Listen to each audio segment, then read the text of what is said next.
Okay, wheel alignment tayo guys. Ang layo. Pero bago kayo mag wheel alignment is check muna natin mga pangilalim guys. Okay pa.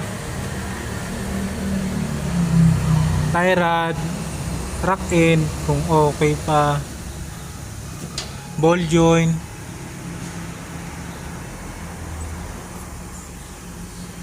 Okay yung mga pangilalim. Okay. Layo ng ano niya guys.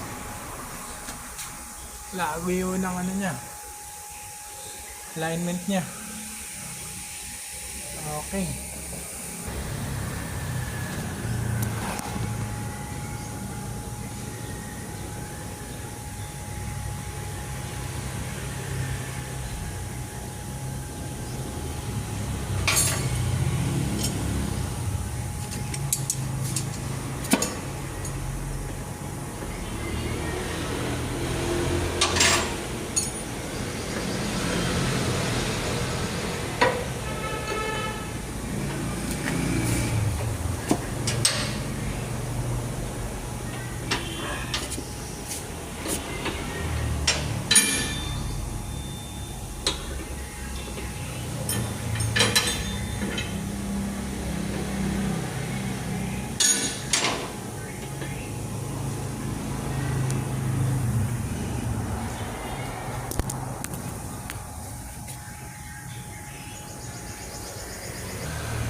Guys, sarakin nyo pipitin ha pag mag-a-adjust kayo guys.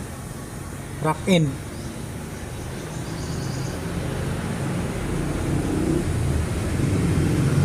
Guys.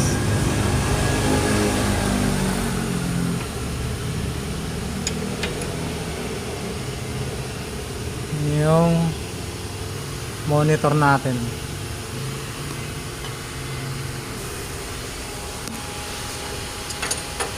Guys. Ayan guys. Dito nyo lang pipitin guys oh.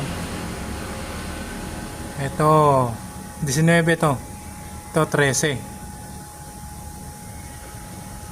Pwede nyo naman kontrahan dito.